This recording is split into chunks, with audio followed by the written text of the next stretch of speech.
What's up, everybody? My name is Ben Merk, aka the Manic Merk, and I am here today with the Team Up production, and this is Fan versus Fact. This is Damon Thompson, former WWE superstar, also former Ohio Valley wrestler and manager. He has been in and around the business. I respect him greatly as one of my dearest friends, and I really appreciate his time here with me to work on a show because it's one of the most booming times in wrestling in the last 20 years. It's awesome. It hasn't been this exciting since Nitro and Raw were going head to head on Monday nights. Hopefully we won't have that, have the same type of ending and everybody succeeds.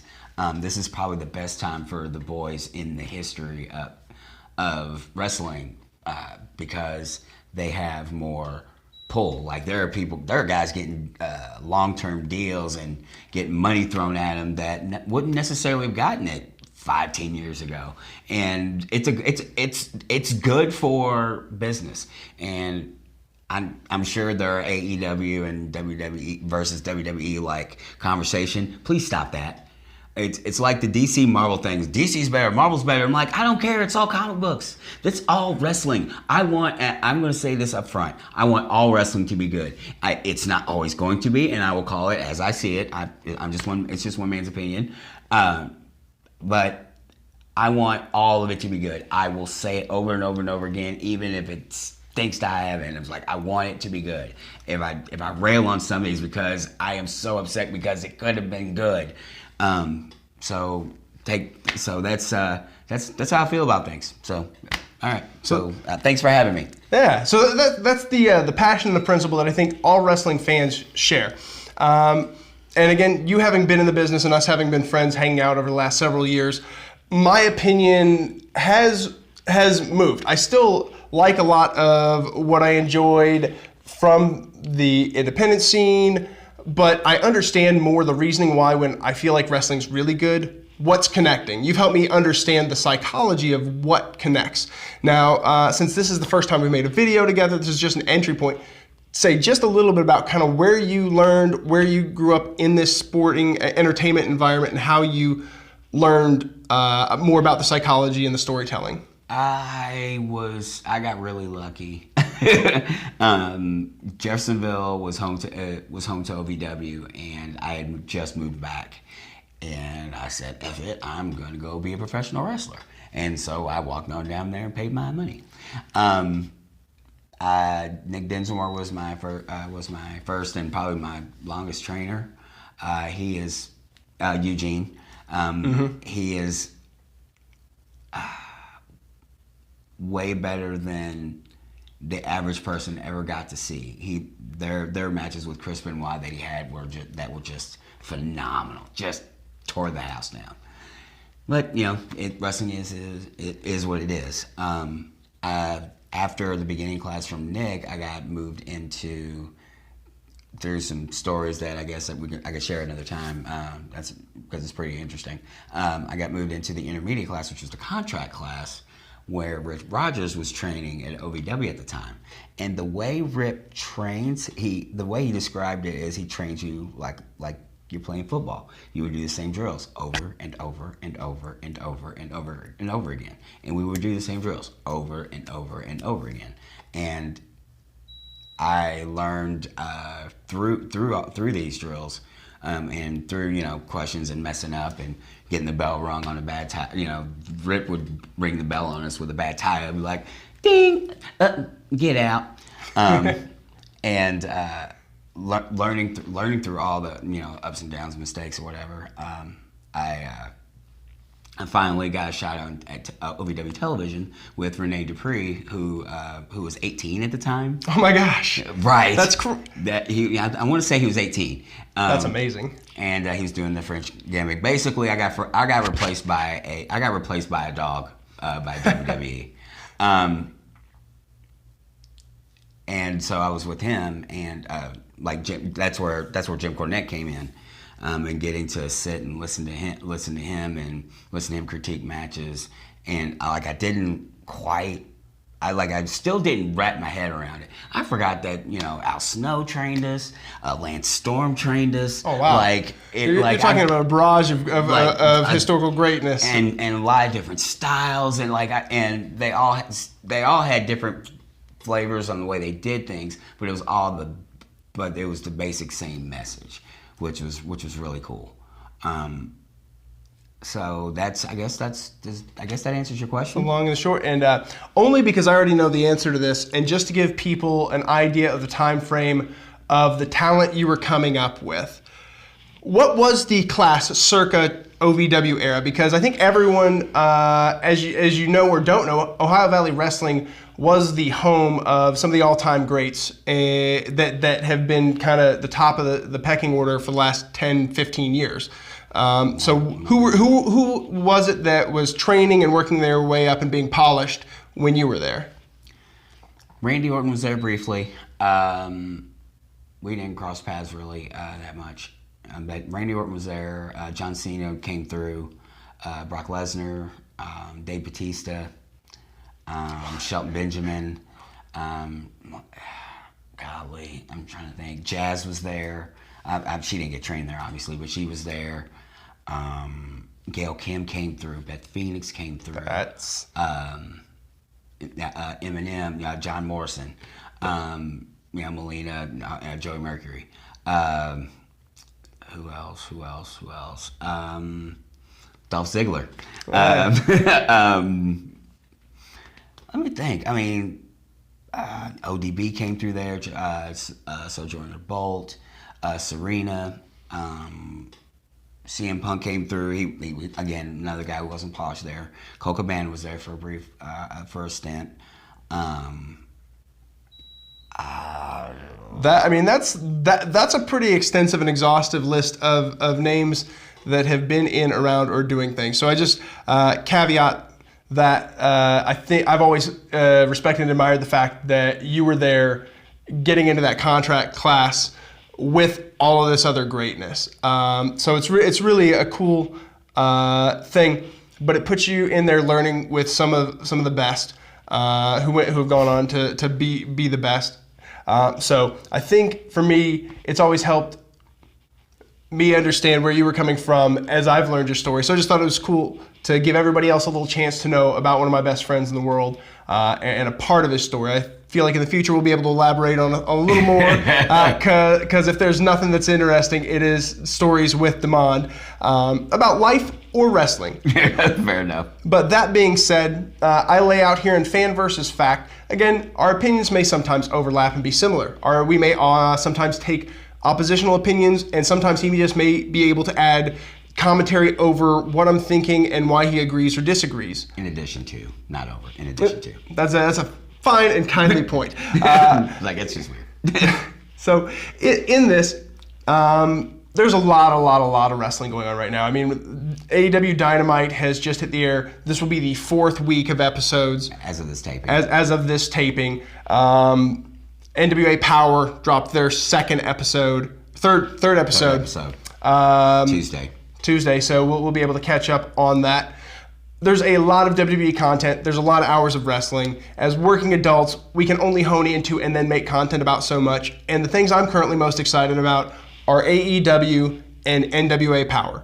I still love NXT, I love WWE, but in my viewing consumption and time to absorb and digest, that's what I feel like I will primarily be talking about with you. Now, if there's really good stuff that's happening that we see and notice, I think we'd be open to talking about anything.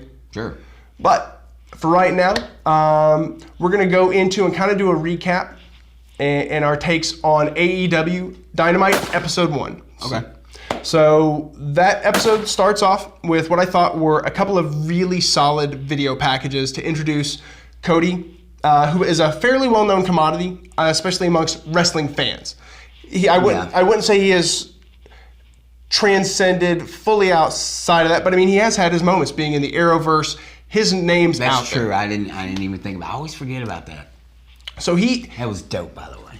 Man, talk about it. So with that said, it's giving a solid introduction not to who Cody has been elsewhere, but a solid introduction to who Cody is now. Right. And I thought that was a really good video package.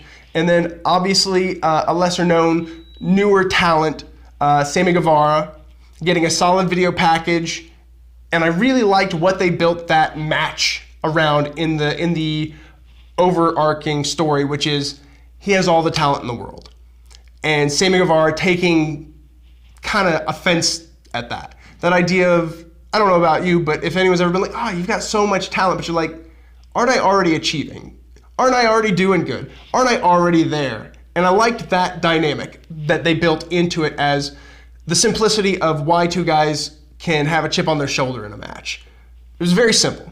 Right. You know, somebody's told just about everyone that. So I thought it was a relatable story. Right. And outside of the range of what we may have grown accustomed to with the modern market, did you like those video packages, or do you think they did a good job of synopsizing two gentlemen to introduce them to a new audience? I thought they were good. It was good production value. I mean, it was good. I'm not sure what to compare it to. So yeah. So like I said, I like that realism of it. Then we go into it's very simple storytelling. Sorry. So yeah, simple storytelling. Getting into the ring. I like Cody's presence. I feel like he carries himself so well, has that charisma, something about him. I say this at the beginning to caveat what we'll talk about at the end. Sammy Guevara came out with kind of like he's the athletic guy. He's really talented. His video showed him doing parkour, doing all these things he can do. Phenomenal. But he comes out, he's got the panda, and he just kind of like drops it off and opens his arms. And considering we don't really know what his personality, it appears he's kind of being booked as kind of the white meat babyface, athletic, smiley young guy. And I was like, oh, he might have a little harder time getting over personality-wise, because it didn't shine through for me in that moment of just like kind of coming out and open arms. But once he gets in the ring, he turns on the athletic charisma, which I did like. I like a lot of what they were able to do in the match. The veteran versus the young upstart, a story of pacing and the challenge of Cody slowing it down versus Sammy wanting to speed it up. I feel like that's a simple, tried but true story. Can you elaborate on either that story or the story that unfolded with them a little bit? The story was solid. I think because I had a different take on Sammy Guevara. Oh yeah, Guevara than you did. Okay, because, interesting. Anybody who calls himself the best, what he calls himself, the best ever. The best ever. That immediately made me want to slap him in the face. Like, really, dude? Like, best ever, huh? You got a couple of hairs on your chin, maybe a hair on your chest, and you're the best ever. And he's not intimidating looking either. Mm-hmm. So, I won't take anything away from his athleticism. That's probably going to be said over and over again. Amazing athleticism. Mm-hmm. I will never take that away from him. Agreed. I will. That way I don't have to say it over again. But he doesn't. He has charisma. He has loads of charisma. He's got that punchable face, which we find out is going to be important later. Exactly. But when he comes out, like he just doesn't look polished. Like, and watching, there were some things I saw watching the beginning of the match. Obviously, there were nerves. Mm-hmm. I mean, this is the first time. Cody obviously used to performing in front of live television audiences, huge arenas. Sammy's now had some experience in a few large arenas because AEW's been selling out buildings, but this is the first time huge, massive TV, TNT exposure. And I could see that he was either super, super nervous or he I don't want to say this the wrong way. His footwork looked bad. And because there was a couple times they were kind of tripping over each other and stuff, and that could have been a nervous thing or it could be an experience thing, and I don't know what that is.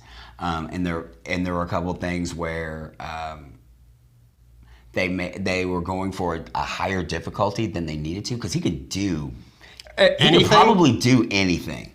And limited exposure I've had, it appears. He's got some tricks up his sleeve, and it felt like he wanted to get as many of them as he could in instead of getting a handful in. I also thought the match went too long just because. Well, actually, it just felt long. Like there's I can't remember the point in the match, but there was a point where Cody has him down. I was also pretty sure Cody was going to win. So he had him, he kicks out, and it felt like the match started over. And I'm like, oh. Especially now that's a new audience, this is just my thinking, and again, I've never booked a show, so this could totally be off base. But I would want to have a good, like if they went if they had hit that 10-minute mark, because I think that's where it went long for me. If they had hit that mark and got the finish, that was as high as they would have got it. And because they weren't higher on the finish when he beat him with the cradle of all things, which I thought was funny with the way people rag on WWE about it. You know what I mean? But I thought it was a good finish, period. But having him beat him definitively, have a good, have a little bit of a back and forth, show off a little bit of his stuff, have him flip out of some stuff, let him do his thing, and then they did a bump on Brandy, which I thought was unnecessary. It was just a lot, and not every match needs to be 20 minutes. Not every match needs to be, as Jimmy Cornette would say, Steamboat versus Flair. They don't, and you could also get more people on the show with 10-minute matches, whether 10-minute matches or vignettes, and still be able to get guys over. Like Private Party, got themselves over before they got in the ring. You know what I mean? At least they got themselves over with me. So, but it was solid stuff. I just thought it went too long. And Sammy Guevara has a load of potential. So, come at me, bro. No, I love it. So I can see what you're saying and what you're illustrating there. I think the one thing I've been reeling myself back into, especially for an opening episode, is I think they're really trying to highlight a wrestling first performance. Considering the other alternatives out there, and we will get into where sometimes that's a yes and sometimes that's a no throughout this episode. But I feel like their starting match they wanted, and I don't disagree with that match being a longer match, being like, this is the first match we're going to give them on the show. Let's make it really competitive. Let's make it really. Now I don't think it would have been bad for Sammy. Just make it good. Just make it good. That's all you need to do is make it good, because WWE, you're a wrestling alternative, right? So wrestling does not mean going 20 minutes. Wrestling does not mean having 4 or 5 really close near falls. That's not wrestling.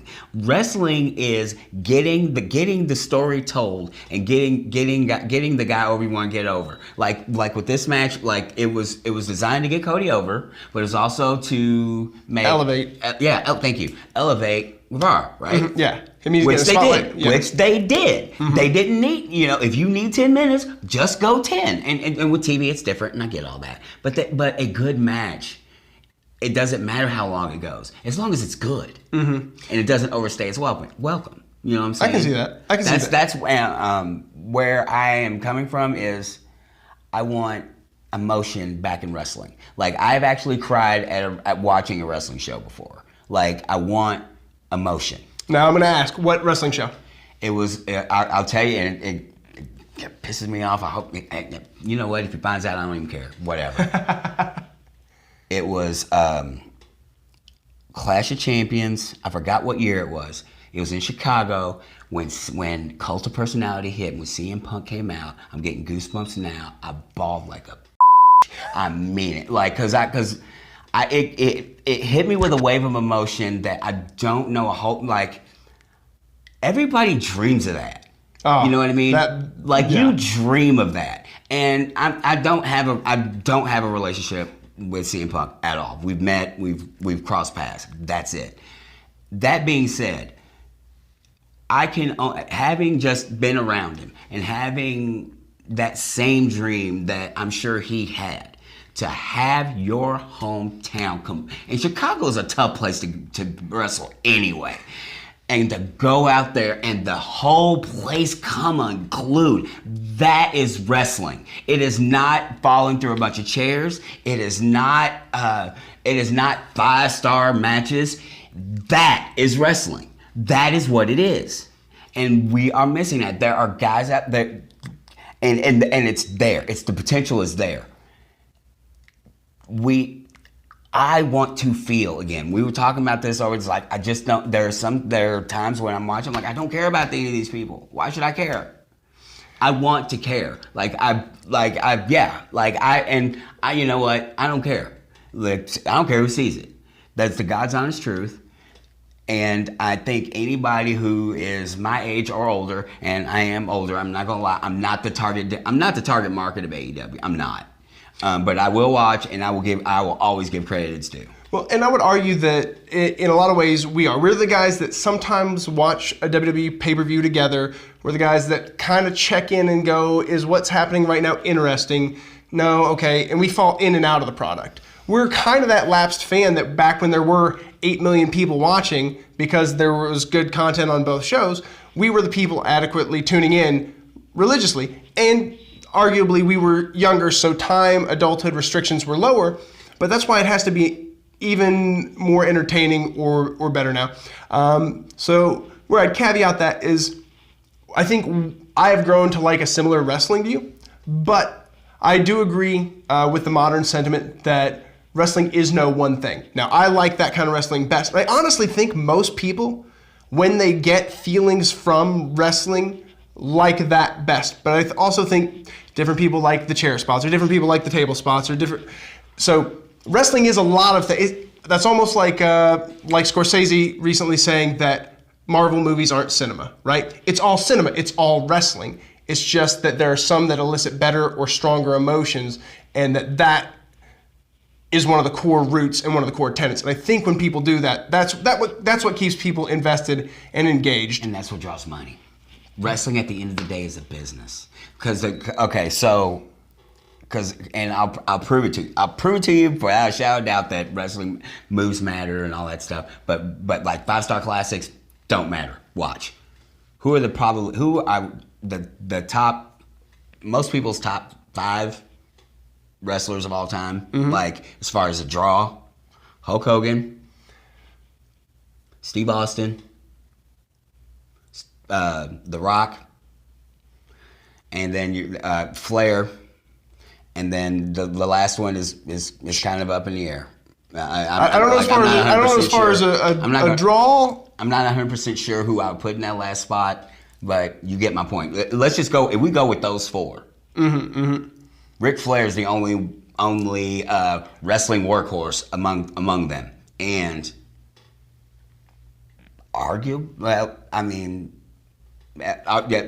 when The Rock sees this, he may have something to say about that. Anyway, but anybody who's actually going to watch this knows what I'm talking about. The internet wrestling fan knows the internet wrestling of the movesets, right? Because you don't need elaborate movesets. You got to be able. You pull out of whatever you pull. It's how you get in and out of stuff. That's what drives me crazy about people. I'm going to go off on a tangent. I am done with people kicking out of finishers. I'm totally done with it. Why? It shows a complete lack of creativity, and it pisses me off. Because one of the greatest series of matches that I've ever seen was Kurt Angle versus Chris Benoit. Mm-hmm.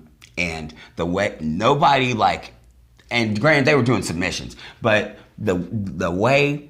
The creative way they would reverse in and out of stuff, mm-hmm. and it was amazing. And then they put each other's finishers on each other. I want to go back to that. Like if you can, to me, a cool thing has always been the way to get out of finishes. The escapes, yeah. When I get bored, I'm like, what is a way that if I could hang out with Randy Orton for a while, I'd be like, ooh, have you ever done this kind of RKO? Have you ever done an RKO from this position? Have you ever done it from I do stuff like that because I'm weird. But I would look for ways. You're a wrestling fan, which may entail that you're weird. I guess it goes 6 does one half the other. Whatever, six in one hand, half dozen the other. But ways to counter stuff, ways to duck out of things, ways to actually finish guys. You know what I mean? It frustrates me to see people just bury their finish. It's just like that's the one thing that should be sacred. Save that for WrestleMania and save it for like a blow off, you know, and like something like babies thrown in the air. It's been going. The story's been going for a while. Tommaso Ciampa and Johnny Gargano is probably the best modern day example that I can think of at the moment. You know, if you've got a better one, leave them in the comments. Leave them in the comments or hit us on Twitter. Hit me up on Twitter at Damon Does. I'll be the Black Panther. I'm Black Panther with my face on it. So those like with those type of storylines, like I could see them kicking out of each other's finishes. I could see them doing like what Rock and Austin were doing. Rock and Austin were Rock was hitting Austin with the Stone Cold Stunner and putting his jacket on because they had 4 years of history of knowing each other. It made sense. They weren't doing that in the first match. So it's not that you're done with it. It's just that being done on a standard Monday night or a standard Wednesday night program. It happens too often. I want to put a moratorium on it, period. I want to put a moratorium on it, period. Period. Nobody kicks out of anybody's finish. Be more creative than that. It's kind of like... Now, something... well, can we have a match without a bloody clothesline? If you know who that is, good on you. Anyway, go ahead. I don't. But, so, something I have seen, and this illustrates that there have been a few episodes, but... they have talked about the percentage a finisher has of ending a match.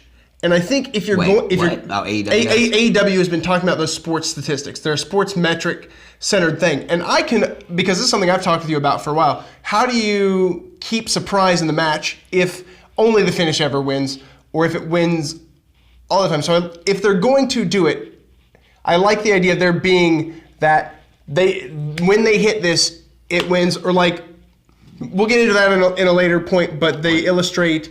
What are you asking me? I'm simply saying that I think that if they're going to continue it, having that this move wins X% of the time, treating it as a sports metric, treating it in that way that this is their home run hit 93% of the time, but every now and again somebody gets out of it. Or that they've also won with this other move X%. I like the idea behind that. Or like... with Darby Allin on the coffin drop, he hasn't hit it, but boom, he hit it. You know, he's got a 25% completion percentage, but when he hits it, he's 100%. I like the ways that they can work with that in the AEW's new sports-centric approach. But we've gone far and wide beyond the topic. It's too much. It's too much. It's too much. And that is fan versus fact. Tell us below in the comments whether you want to see people continuing to kick out of finishes or whether you think there should be a moratorium. Nothing wrong. No right or wrong answer. Yes, there is. But go ahead. Yeah, if you disagree with me, you're wrong. How about that? My opinion is fact. Remember? It's fan versus fact. So if you agree with him, you're a fan. No, I kid, man. I honestly want to have. If we're going to have the conversation, have the debate, I want to have the debate. I'm cool with it. I want to know what people think because I only know what I know. Yeah. I am older than a lot of the internet wrestling fans, and I was very lucky to train at a very amazing tree and watched a lot of different wrestling growing up. I just fell into a very phenomenal era for it. Like I have seen I was a part of all the wrestling booths. All the wrestling booths. You were in the territory days, growing into the whole thing. The WCW. So you span the whole you span the track. I saw the end of the territory days, basically. So, I saw So you've spanned that. So it is an interesting thing where it's a fun disposition. I'll be interested in hearing what people watching have to say, and I'll be interested in hearing what people we talk to in the future have to say about it as well, because I think it'll be an interesting conversation piece to add. But that brings us back to AEW Dynamite Episode 1, premiere of something brand new and amazing. Not the old, not the new, but what's right here in front of us. The first match ended, and then we get the handshake, and Cody's about to do the talk. We get the run-in from Jericho. Mm-hmm. Now, honestly, I was really expecting the big conversation moment that this is so great. This is what we've done. Look at what we've done. We're accomplished. So for me, it was a surprise, but also an unsurprise. It's like I really thought they were going to go with this momentous occasion conversation piece. So it's not surprising that in a wrestling show, someone would come out and be attacked. but I was surprised for this scenario, which I liked. That it was that moment. That it was that moment. That I liked that. That I was surprised by that. What did you think of the run-in and the timing going into that? I liked it, and I agree. Hello, 2 pros in there. Actually 3. If you want to talk about Tony Schiavone, I was talking about Jericho and Cody Rhodes. Or I'm sorry, the American Nightmare, Cody. TM. These are guys that know what they're doing, and they had the focus on the handshake. Which I loved. I loved, okay, this is the show of competitive sportsmanship after the match. No. Foreshadowing. That's nonsense. This is wrestling where we have good guys and bad guys, which is something else I'm going to gripe about later at some point whenever it comes up. So they have the focus on the handshake. Then he slides out of the picture and, bam. And you don't even really see, if I'm not mistaken, you don't see Sammy until the attack is done, until Jericho's on him, and then you see him in the background not doing anything. Oh, nice. It was a really nice camera shot. It was one of those camera shots that you expect WWE to make. You know what I'm saying? And the timing of it was good. The picture-in-picture thing has got to go. That's terrible. But but again, they got to pay bills. You got to do what you got to do. Whatever you got to do to pay boys, I'm all for. But as a product to watch, that part just sucks. Well, so here's what I'll say. I've always wondered what happens during the commercial break. So I actually like the picture-in-picture based on the fact that there's a whole series of story section that I'm not missing now, and I like that. You know what used to happen? Nothing. Nothing would happen. Nothing needs to happen. That's my point. I get it because they've got a TV audience, but the TV audience wouldn't have cared. He could have done anything or nothing, and the TV audience would not have cared. He could have got back on Cody right before the time. And I'm not complaining. I'm just telling you. There are ways you can save bumps on the body. That's true, and a lot of what he did was walking around gloating. There wasn't a whole lot that happened. So I think gave him one code breaker. It was a simple thing. So I don't hate the picture-in-picture. I've heard some complaints about it. Like I said, the fan in me is happy to see more of what's going on because I always know there's something, but it doesn't always have to be a lot. Because I have noticed they slowed a commercial break pace, but also you have to remember, not everything's getting commercial. Those who are tuning in on the Fight app get the entire show. There are no commercial breaks in the Fight app. So it is a continuous stream throughout. So they're not just performing for the commercial break now. They're actually performing for people who are paying at least $5 a month to have the AEW stream available to them through the Fight app. So how's that different than the live audience then? So, it's people, a live audience is there and they're stuck. A non-live audience can turn the channel, shut off the app, or go do something else. A non-live audience can get bored and say, why am I watching 5 minutes of you doing nothing? Yeah, right, and they're not, which is why he didn't do anything. But I get your point made. I'm not sure how they keep track of those metrics. That's interesting. That's an interesting question. So that'll guys with the Fight app, holler at me, bro. I want to talk to you guys. Yeah, so hear what you guys like. Whether you guys enjoy having a little more action. Commentary's been a little weird. There's been a few slips where they're used to talking in that break and saying things about what do we need to get over, what do we need to do in that version. So it is interesting. I think everyone's still adapting to that, probably between the wrestlers and the production and the AV guys. So it's new. Again, this is a new immersive product. All right, so after the Cody bit and the beatdown, we move into MJF versus Cutler. MJF comes out of the mic. I think everyone in the wrestling world, which is a seldom thing, mind you, is in agreement. MJF is very hateable. he's a star, man. He's a star. He's doing his job, and he's doing it well, and he's doing it right, I would argue. He's very good. He's very, very good. Probably the best guy on the stick. He's probably the best guy on the mic in that company. I feel like he is not interested in people liking him. He's doing his job. He's doing his job. He's doing what he's supposed to do. People, he looks like a smarmy little meh, and that's a technical term. Come at me, bro. Whatever that means. And his delivery and like the stupid little scarf, and he's just so he's such pretentious. He's such a jerk. It's awesome. So pretentious. He's so good. He's so good. And as he's the best talker they have on that show. So as time goes by, I think that's just gonna improve his stock. He's gonna make a bunch of money. That dude's gonna make a bunch of money. So you're saying people will want to see him get pummeled by someone else in a feud until he does it to somebody that we hate more than we're buying his T-shirts. That's how it goes. You want to talk about the match? Well, we did have. I did want to caveat first that the most entertaining line I may have ever heard uttered in pro wrestling commentary was talking about. And I'm a Dungeons and Dragons player. I got no hate on the role-playing game, role-playing universe. I love all things geeky, nerdy, sporty, and beyond. So I give Cutler all the props in the world for wearing a D20 shirt to the ring. Huge. Loved it. But that led to the amazing comment from Excalibur about his D&D muscles, to which we then had a slight and momentary conversation with the other two senior commentators about D&D muscles, you say, and where are those located, ending in the wrist, I think. And then it was good to quickly move on from that. But it was entertaining. I'm going to guess it was ad-lib. And I think Excalibur is a guy that is getting better and better. I like his voice. I think he has a good voice for it. I think he's doing well in his role. But I think he's a guy that's going to continue to improve. Are you talking about Nicolas Cage take your face off? The face off mask off?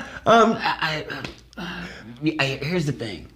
Like, if I knew, like, if he was this famous luchador, or if he was somebody that was at, like, he was a mascot, like, in the WWE, or like he was at a big company and wore that mask. History of a mascara. Right. And then, had an injury or whatever and went to commentary. Cool. Okay, that's an interesting story. Because we don't know the story. Right. And so it's just this dude wearing a mask and next to Tony Schiavone and Jim Ross. One of these things is not like the other. The thing is, if he would probably fit in perfect if he just had a real name, whatever that is, or made up, or have a work name. This is wrestling, and take the mask off. At some point, there are going to be people who are going to be mad at me for saying this, and again, I don't care. It's wrestling. We're going to want, as wrestling fans, a mainstream audience going to AEW shows. And that's average mainstream audience, the average mainstream fan, we're not even the lapsed fan, because we check in. We keep up with it on the internet and stuff like that. We're obsessive, and don't you tell yourself otherwise. He's right. But the lapsed fan that only watches what the WWE puts out or whatever, if you're going to be an alternative to them, you don't differentiate yourself with stuff that is silly or doesn't matter. And I'm sorry, he might be a nice guy, and if I want to meet him, like shake his hand, and I want him to do great. The mask is dumb. It doesn't add to anything. We don't know the story. It doesn't add to anything, especially since it's supposed to be a sports product. You know what I mean? Like, it's not that big of a deal. They're probably not selling a bunch of Excalibur masks. If I'm wrong, then they get your money. Get your money, boo-boo. Get your money.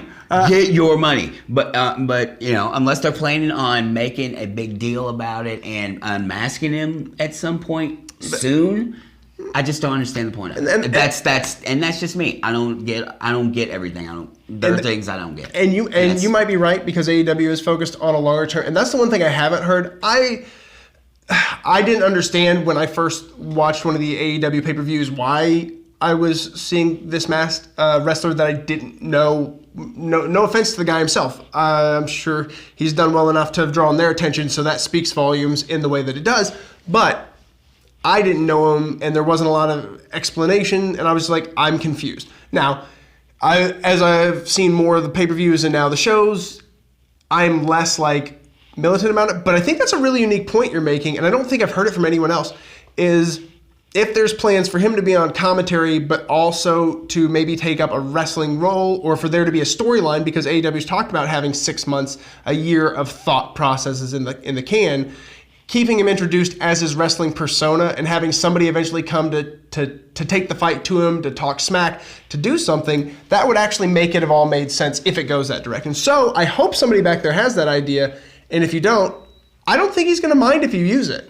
No, I won't say anything, I promise. So I'll just puff my chest out like, ha! That was mine. That was mine, and you can call me so you can get some more, but you're going to have to pay me when first one's free. Love it. So that was all to say that I think Excalibur's improving, and it was just a hilarious bit because I'm a D&D fan. The match itself was a little dry, but we just seen it after a beatdown. I don't think it needed to be that 5-star match. It didn't go overly long. I think it was in about the right window of time. MJF took more of the match than Cutler. Cutler was respectable. MJF should have went over strong. Because it's not about, and this is not against Cutler, that it's just not about him. That night was not about him at all. Like, it was about MJF. Mm-hmm. And that should have been a highlight for MJF to get his stuff in and to be the smarmy little butthole he is and get a win, and get a win. 5 minutes, let Cutler do a little something. It's like, oh, what the, cut him down, beat on him, and beat him. And it didn't do anything for MJF or him to go along with Cutler. And it was a little weird that they mentioned that he was buddies with the Bucks. So I'm like, you guys, the Bucks are getting their buddies' jobs? That's a little weird. That's a little nepotism. A little nepotism goes a long way, is all I'm saying. I've got nothing against nepotism, because if there's anything we already know, it's networking. Absolutely. I'm just teasing. Teasing. I know. It's just a weird thing to mention on and you've got to wonder, and I think there was this, MJF's like Cody's buddy, and, Cutler is the Bucks' buddy, and so... It didn't sell the story. It didn't sell the story to you. It didn't. It was unnecessary. It didn't literally progress anything. Jay Cutler. what's his name? Cutler. I want to say Jay Cutler, but I know that's I believe it's Brandon Cutler. Brandon Cutler. If I'm not incorrect, I apologize if I am. But that's my point. It could have been anybody. It could have been me. It didn't matter. That was about MJF. That's no offense to him, but that was a time for him to get his butt whooped, sell real well, and make him look good. So when you get your chance, guys know that dude's going to sell for me. We can make some money. That's it. I can see that. Okay, that's a fact-based piece right there that I wouldn't have been thinking about for that side of things, because coming into it, I was like, oh, I'm not surprised to see so many competitive matches tonight in the way I've heard them talk about what they want to do. But I think what you're saying makes a perfect amount of sense, and I don't know that the way the match played out, being more even, that it did enough for Cutler to raise his stock as it would have done for him to have looked good in his shine moments, but in his moments where he would have gotten in some offense, but it had been lesser and just not have been able to get it done that night. Would have been better to elevate MJF higher on that opening night. I can absolutely see the sense that makes from that perspective. Leading out of that, we get into a promo from SCU, and it was the worst city they'd ever been in, but we got a special visit from a special guest. Scorpio Sky's Barack Obama impression was it was really good. I liked the way he took his time, and then he went into his wrestling promo. I thought it was great. It was really good. And then if I'm not mistaken, they segue into a live interview. Yeah, SCU came out up at the top. And then the Lucha Brothers come out and jump them. And a little bit of banter, a little Zero miedo, no fear. No fear. It was a good segment. My only question is, who are the baby faces? Because SCU gets cheered. They talk about the city that is always crappy, but the people are chanting SCU. The Lucha Brothers are jumping people from behind. So that's bad guy behavior. So I'm like, I don't know who to cheer for in a lot of these matches. Like the next one is, if we just want to jump into it, Pac. Yeah. Pac and Pac. I can say that because it's his ring name. And Hangman Adam Page. There's a clear babyface and a heel, and in a lot of matches, I'm not 100% sure who the good guys or the bad guys are. And I think that's probably right where we're supposed to be for episode 1. I think establishing that, especially because I know, having listened to their philosophies, they're more into the nuanced gray of characters sometimes, is that we will find out through play. And I actually like it better them showing us rather than telling, just like in story writing. I like the idea that they're going to give some time to evolve these characters, and we'll talk about that when we come to the end, because I think they did a great thing with another character in the show at the end of this episode. But I think that's what they're going to let play out. Though I think with the audience that's particularly going to shows right now, there's going to be a lot of cheering for just about everybody. But I do think they're going to find the ways to give that delineation. In week 2, there's a unique way they graded something. So I think you're not wrong about it being hard to know who's who. But we're also just getting established to who's who in this environment, in this new production and in this new promotion. So coming out the gate, they could be like, and the Lucha Brothers are violent and villainous, or just be like, this is one of the top tag teams in the world. They've had some great matches here in AEW. They've been champions in AAA. Now they're here, but how are they acting? So I'm interested in watching that story unfold, because we aren't there yet. Again, we've been so used to having these characters. We've had the same cast of characters largely for dominant wrestling in the other promotion for so long that we always know who the good guy or the bad guy is. And sometimes it's so cut and dry. When the gimmick's introduced, you just know. I think they'll establish some of that, but I don't know that's going to be as 100% obvious as we've been used to. And I think they're also going to let the fans decide in some cases more. Like, obviously MJF is who he is. Pac has that gritty, nasty, kind of vitriolic attitude and presentation. He's just angry, but he's a heck of an athlete. I had forgotten just how good he is in what he does with his aerials and how on point he almost always is. I mean, that guy's manipulation of his body with that and managing to keep that edge, because that's a lot of cool stuff, but the way he sinks in a hold or the way he just looks mean and nasty, like angry pit. Like WWE polished him and then let him go. That's pretty much what happened. Well, he has that polish. John Moxley has that too. Like their presentation is right. Cody has it. Like their top. The guys who came from WWE, you could tell there's a different air about them, like the way they present themselves. But anyway. But speaking of that, I think Hangman Page is an absolute star in this company, although, and only basing it on episode 1, we're not talking about any other episodes or any continuing storytelling. Oh, really? Did the luster come on? And I finally watched him. I watched the full match. I was like, oh wow, okay, this is the big deal. Okay, I get it now. Yeah. Like I get it. Okay, cool. I was like he's back. He's a good looking guy. Big. He looks like a grown man. He's stout. He's meaty. He looks like he can fight. And then he does shooting star presses and stuff. I'm like, okay, cool. I think the build into the championship match with Jericho. There were some booking missteps, so we'll see. We'll see how he recovers. How it continues. This is we'll see how he personally recovers and how the booking works. But right now, to call him a big star is not necessarily the case. Although that's not to say that he has huge star potential. That's not to say that he won't be. But he's a guy I can see getting over with the casuals. He's got a good look. He's got draw money. He'll draw money. I can see him with the right situations or the right roles, and the right opportunities, being able to be a guy that can transcend in at least certain markets. Just the wrestling. I don't care. We'll see. And also you have to remember, I have not seen much of the pay-per-views. I haven't watched a lot of AEW.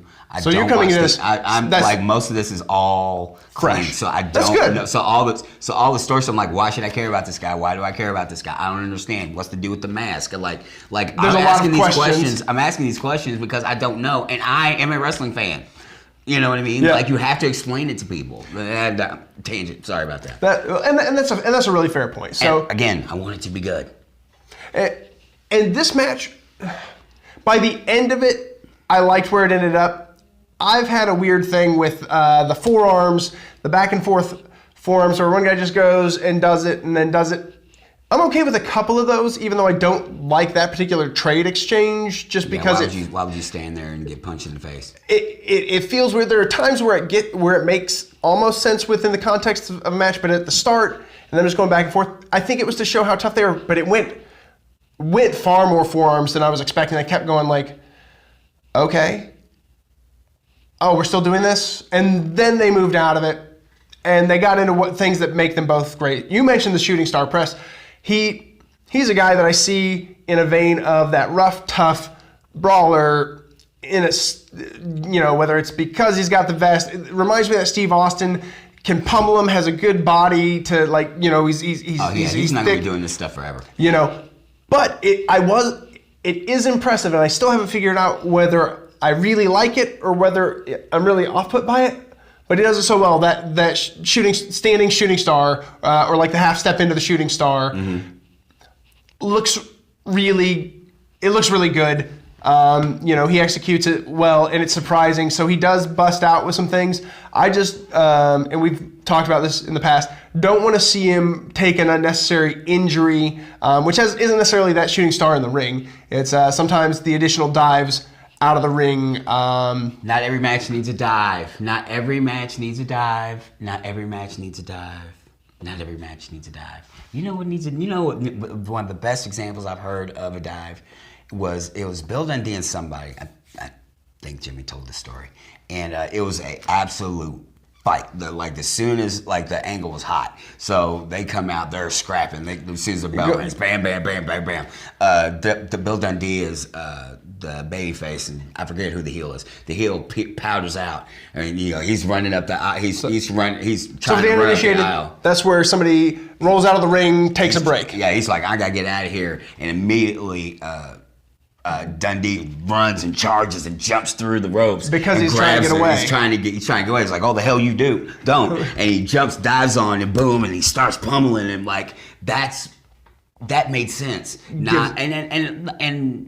That made sense in the context of a fight. You know what I'm saying? I want my wrestling to be fisticuffs, be more traditionally grounded.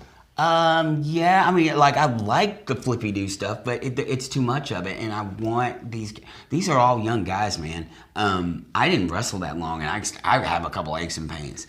I can only imagine what these guys are going to be like when they're my age, if they live that long. Yeah, Half-Life on wrestlers is not the greatest. And it's unnecessary. It's unnecessary.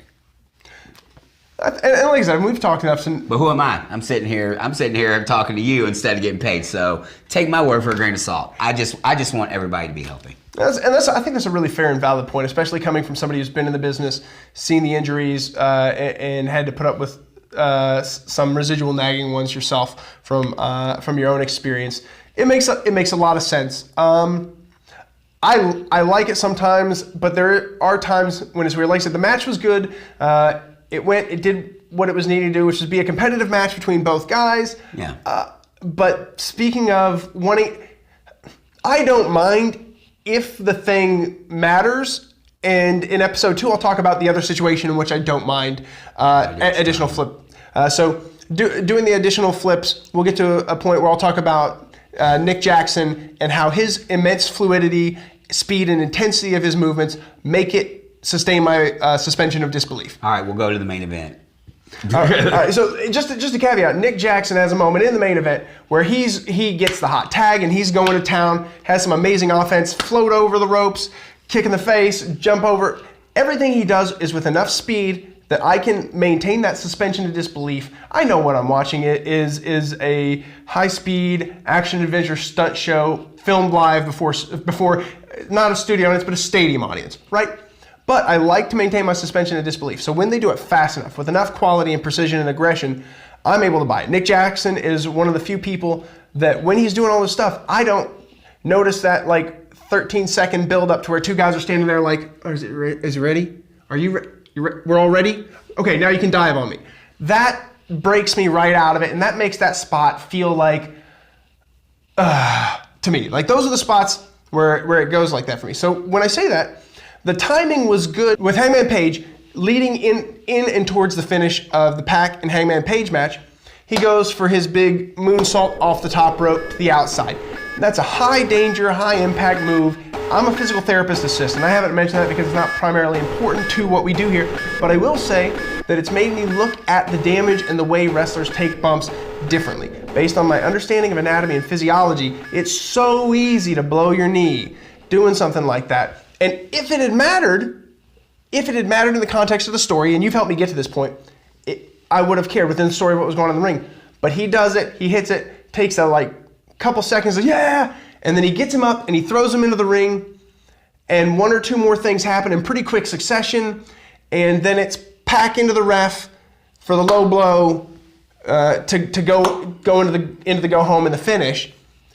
He did a super impressive move that is realistically dangerous for his body based on human anatomy and physiology.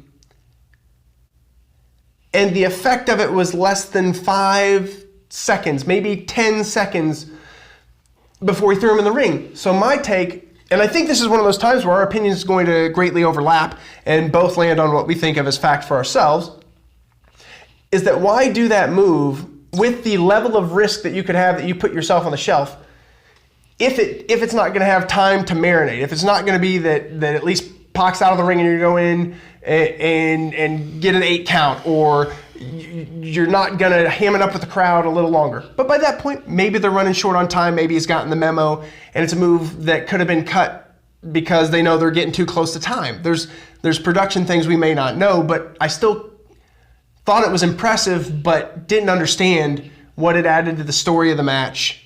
He could have hit him with a big clothesline on the outside of the ring, much safer, then throws him back in and go into the same spot and been just as well.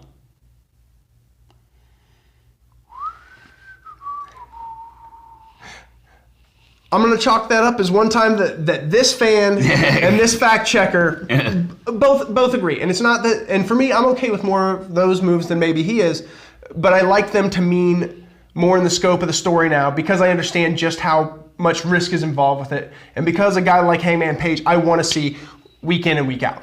I don't want him, and I don't know how Luchasaurus, this is a spoiler, I don't know how he hurt himself, but I don't want to see that happen to Hangman Page. Right. So with that said, I liked Pac going dirty with the low blow into the finish. It does a little protection of Hangman Page. It really more solidifies Pac as willing to do whatever it takes to win. Mm-hmm. So when talking about that face and that heel, we kind of knew Pac because we kind of knew the gritty attitude. And because he's a well-known commodity, we knew more coming in about what type of personality he was, but it was a showing rather than telling. They didn't say... Well, yeah, that's what it's supposed to be. So that's what I like is I think we're going to establish more of those moments. The flip onto the back was cool, and I like the way he transitions that into his finish, into that submission, because that's a gritty submission finish. He looks like he sinks things in. I know he's probably not hurting the guy, but he at least makes it. He gives a visual representation of effort and force. It's believable. It's believable. $30 words to say it's believable. I mean, he shortens it up and sums it up for me right there. It was believable, though, and I didn't catch this until the second time. Hangman's foot was close enough to that rope that before the time he verbally tapped out, he could have easily put his foot under the ropes. But he didn't. But that's not the point. That's not the way they're booking. But it's something to mention. Not that they're ever going to see it, but if he can hit that from 3 inches further out. But I didn't notice it on initial watch. It passed the sniff test. I don't know if there was anything that you noticed out of the ordinary or. Not that I can remember at the moment. That brings us into the Nyla and Riho match. I didn't watch it. I'm not gonna lie. I heard Riho won, and against Nyla Rose, I'm like, I can't do it. I can't. I'm not. Hard for you to believe. What I'll say. Impossible. You know. My daughter's almost bigger than her, and she's 6. Who did? What I think is impossible is the idea that they keep talking about the training since she was 9 years old. It may be entirely true, but I cannot compartmentalize and picture what that would look like for a 9-year-old. And in a world where we have been conditioned to say kids don't try this at home, I think hearing them talk about over and over again her 13 years of experience, which I don't know whether that meant she was working on bumps or ring presence. I don't know what she's worked on, but that's the part I wish they wouldn't talk about. I'm not entirely opposed to it with the right story. I think they tried to tell the right story. When I watched the match, they tried to tell the right story. I just don't think that it was entirely effective. I will say there's a moment towards the end of the match where Riho is laying in stiff, hard forearms. And that was the only time I saw her laying in offense that looked like she was putting her weight and stuff into it. There were some little kicks, and I say little not because she's little, because the kicks looked like taps from my viewing perspective. They're weak. There were some hits that looked like little bitty hits, and you're having Nyla, who is huge and sturdy and stout, an intimidating, daunting woman, having to sell those. And so I think by extension of Riho not laying them in, unfortunately she made Nyla look worse in those moments, although it also made Nyla look more like a pro from the perspective that she sold it because that's what she was there to do. So the match, what I will say is that the crowd is into Riho. They are behind her, and AEW said they're going to listen to the crowd more. So the question is, will it be able to continue to pull and compel audiences outside of the audiences that are coming to the arenas? Or will it pull more people into the arenas? I don't know. Nope. I would have been more interested in a longer term, if you're going to do it with Riho, a longer story of her overcoming adversity in a similar way to Daniel Bryan overcoming adversity leading into his stuff. Then ended with her winning the title, not beginning with it. That would be my caveat. I know you haven't seen it, but from a storytelling perspective, I think we both land in that place. Though we'll see how she does. I'm watching, and I'm going to give her due as we go through it, though I don't like the little bridge up out of the pin thing she does. If you haven't seen it. Not against Nyla Rose anyway. The problem is everyone who does it has to do a pin on their hands and knees, where they have to kind of press up at the moment she does it. And that, again, I'm a suspension of disbelief guy. I don't care that you're working together. I know that's wrestling. Try to hide it from me. It would be like if I went to watch a magic show and the magician was like, as I'm doing this, I'm going to do my sleight of hand really badly and expect you to still be impressed by the trick. That's the take for me. It'd be like a magician doing any particular move and being very transparent about how that move is done. I'm no longer going to be like, ooh, ah, when you do it. But that's just me, because the audience in attendance, 10,000 or however many thousand people were in there, were into it. So they're drawing a crowd that loves it. Will that translate? We will see. We'll see what happens with ratings over time in that progression. That brings us to the main event. Bucks and Kenny Omega versus, Ortiz, Santana, I believe, Chris Jericho, formerly LAX. So that's where I'm getting my little confusion. So Jericho coming out with his new compatriots. We have a high energy, high octane start to the match. Pretty well to be expected. Bucks and Omega in control at first. Jericho obviously doing great at working the crowd. As per usual, he says, no, put me in against Omega. And then he gets in there, and it's a classic fake out. But the audience buys it. I'm like, oh, dang, he got me too, because he tags out. I think I was expecting it, but I was still like, I thought he might have wanted to show something different going into the first night, and it was great. It was great. The ref stuff is a little weird. I'm not seeing them really enforce things, because it was super weird for Moxley to come down, murder and steal one of their tag partners, one of the Bucks tag partners, and Kenny Omega, and then leave through the audience with him. Granted, the fight through the audience was awesome. I really enjoyed it. I like where they got to, and I like that they continue to build the angle, but I was like, I don't understand why the ref hasn't DQ'd this. Other than the thing I compartmentalized, I don't remember whether our commentary mentioned it enough, was this is the opening night. The ref has enough latitude that he doesn't want to end the opening main event of the first show ever in a DQ. But if you didn't sell that on commentary, which I don't remember, so somebody can put in the comments whether I'm just overlooking that, that would help it make sense. But I was like, I don't get it. I didn't get that scenario. Right.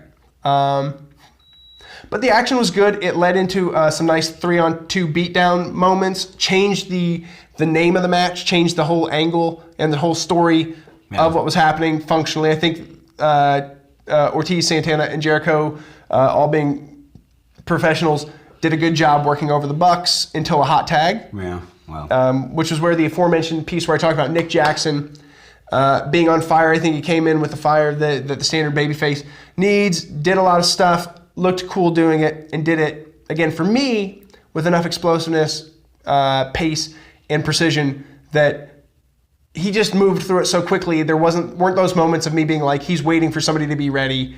He just did the things he had to do. So my suspension of disbelief stayed, and I was like, he just really cleared house. When you watched it, coming from your side of things, how do you feel about Nick Jackson when he goes into that kind of action phase? And is it more believable to you at that pace and at that precision? I guess it just feels choreographed. Most of the Buck stuff doesn't look like it hurts. There's too, I don't know.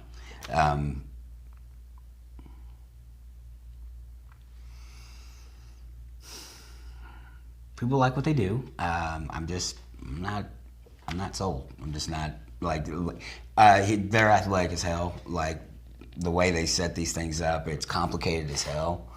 But it's still kind of it's still phony. Mm-hmm. You know what I mean? Because it's like, he's where he needs to be. Up, like, and I mean, but that sounds as an athletic endeavor, I'm like, oh wow, oh okay, okay, that was cool. You know, I just don't. It doesn't.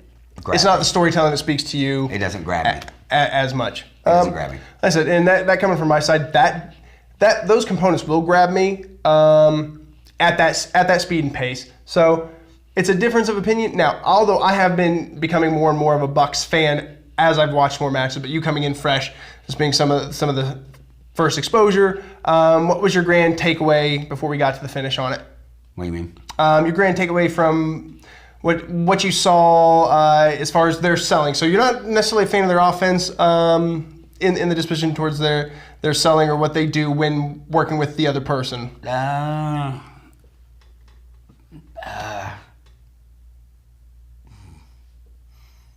I don't know, man.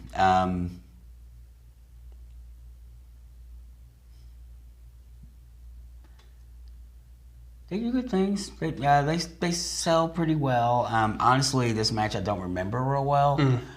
So I'm trying to scrape together some anything, pieces. And nothing's coming. Resonating. Like I've seen some other matches of theirs, and the selling was okay, and then they'll forget stuff, and you know it's just not my cup of tea. Like I get, and here's the thing, I get why people like it. Mm-hmm. Like I totally get it. I don't. I dissect my wrestling that way at times at home by myself, but when I'm in it, unless it just I don't have a particular example, but there are things I'm like, wait, why would you do that? In the end, that leads us into the big finish where they get one of them out of the way, do a pretty good triple team into the Judas effect to get the 1, 2, 3, but then you get the post-match beatdown, which ends up being a pretty cool shenanigans as they're beating him down. Cody makes his way out. This is, again, post-Mox putting old Omega through the table, old glass table. Everybody's coming down, throwing down. Jericho's looking good out in front. Sammy Guevara eventually comes down when Cody's starting to be in a bad way, I think. And this is where I loved the bookends of storytelling. They foreshadowed at the beginning, at the end.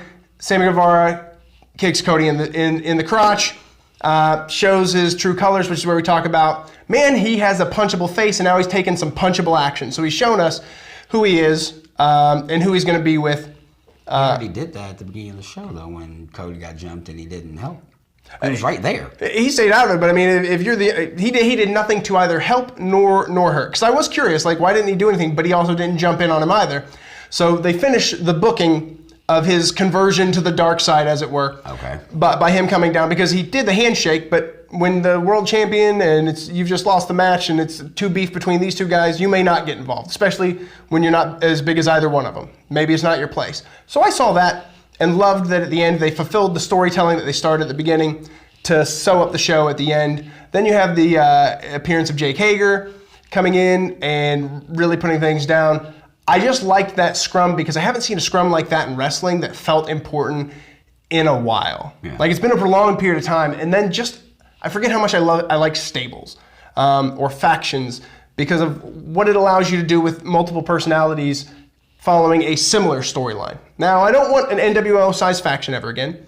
It's too much, and it ended up, in the long run, killing off the product because there wasn't enough going on anywhere else. But the New Japan Pro Wrestling style of like having several different factions so you can weave intermittent narratives of kind of street fights between this or this, or hey, these people are aligned at different odds.